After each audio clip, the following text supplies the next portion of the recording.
Hi friends, வணக்கம்.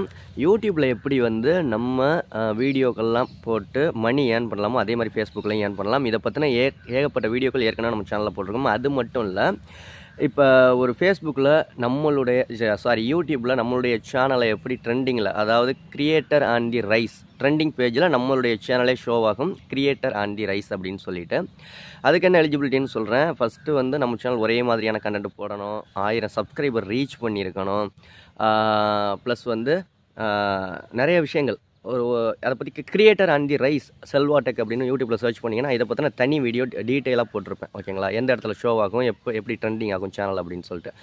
இதே மாதிரி ஃபேஸ்புக்லேயும் நம்மளுடைய பேஜ் ட்ரெண்டிங் ஆகும். அதில் வந்து யூடியூப்பில் கிரியேட்டர் ஆன் தி ரைஸ்னு வரும். ஃபேஸ்புக்கை பொறுத்த வரைக்கும் ரைசிங் கிரியேட்டர் அப்படின்னு சொல்லிட்டு ஒரு ஆப்ஷன். அது எப்படின்னா வந்து நம்மளுடைய ஃபேஸ்புக் பேஜை நிறைய இடத்துல சஜெக்ஷன் பண்ணோம் கரெக்டாக ஒரு வாரத்துக்கு. நம்ம சேனலுக்கும் அது ட்ரெண்டிங்கில் வந்திருக்கு. இப்போ நம்ம ஃபேஸ்புக் பேஜும் நான் அதை காமிக்கிறேன் பாருங்கள். தொடர்ந்து ஃபேஸ்புக்கில் யூடியூப்பில் அப்லோட் பண்ணக்கூடிய வீடியோக்களை அப்லோடு பண்ணிவிட்டு ஒரு 2 நாள் 3 நாள் கழித்து அதை அப்படியே அந்த வீடியோ டவுன்லோடு பண்ணி நீங்கள் ஃபேஸ்புக்லேயும் அப்லோடு பண்ணுங்கள், நிறைய மணி ஏர்ன் பண்ணலாம். இப்போ நானும் அப்படி தான் ஃபேஸ்புக்கில் வீடியோலாம் நிறையா போட்டுக்கிட்டு இருக்கேன் ஃபேஸ்புக் பேஜில். சரி வாங்க, நான் காமிக்கிறேன் எப்படி அந்த creator on the rice work ஆகுதுன்னு, ரைசிங் கிரியேட்டர் எப்படி ஒர்க் ஆகுதுன்னு. யூடியூப்பில் வந்து சர்ச் பண்ணி பாருங்கள், கிரியேட்டர் ஆன் தி ரைஸ் அப்படின்னு போட்டு செல்வா டெக்னு போட்டு சர்ச் பண்ணிங்கன்னா அதை பற்றின டீட்டெயில்ஸ் வீடியோ வரும். இந்த டாப்பிக்கில் வீடியோவே இல்லை. ஃபேஸ்புக் ரைசிங் கிரியேட்டர் ஃபேஸ்புக் அப்படின்ட்டு எந்த டாப்பிக்கில் எந்த வீடியோவும் இல்லை, தமிழில் இல்லை. ஓகேங்களா, அதனால் நம்ம வீடியோ மேக் பண்ணி போடலாமேன்ட்டு. சரி வாங்க பார்ப்பேன் எப்படி. ஓகே ஃப்ரெண்ட்ஸ், என்னோடய ஃபேஸ்புக் பேஜை ஓப்பன் பண்ணிவிட்டேன். என்னோடய ப்ரொஃபைலை ஓப்பன் பண்ணிக்கலாம்.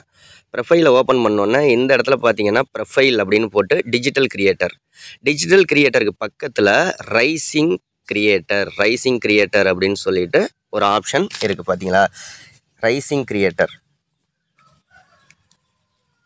இது எதுக்காக கொடுத்துருக்காங்கன்னா, இந்த ஒரு வாரத்துக்கு வந்து நம்மளுடைய ஃபேஸ்புக் பேஜ் ட்ரெண்டிங்கில் இருக்குது. ஓகேங்களா, இப்போ இது வந்ததுக்கான நோட்டிஃபிகேஷனை காமிக்கிறேன். நோட்டிஃபிகேஷன் ஓப்பன் பண்ணிட்டேன்.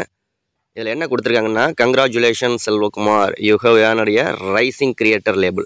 இந்த லேபிள் வந்து ஒரு வாரத்துக்கு உங்களுக்கு இருக்கும். அதாவது இந்த ரைசிங் கிரியேட்டர் வந்துருச்சுன்னு வச்சுக்கோங்க, நீங்கள் அதுக்கப்புறம் அந்த ஒரு வாரத்தில் போடக்கூடிய வீடியோக்கள்லாம் வேறு லெவலில் நல்ல ரீச் கிடச்சி நல்ல ஒரு வியூஸ் கிடைக்கும். அதே மாதிரி அடுத்த வாரத்துக்கும் இருக்கணும்னா நீங்கள் தொடர்ந்து வீடியோக்கள் போட்டுக்கிட்டு இருந்தீங்கன்னா அடுத்த வாரத்துக்கும் அது அப்படியே கண்டினியூ ஆகும். சில நேரத்தில் ரிமூவ் ஆயிரும். ஓகேங்களா, உங்களுக்குலாம் ரைசிங் கிரியேட்டர் உங்கள் பேஜ் வந்து ட்ரெண்டிங்கில் போயிருக்கா அப்படிங்கிறதையும் மறக்காம கமெண்ட்டில் சொல்லுங்கள்.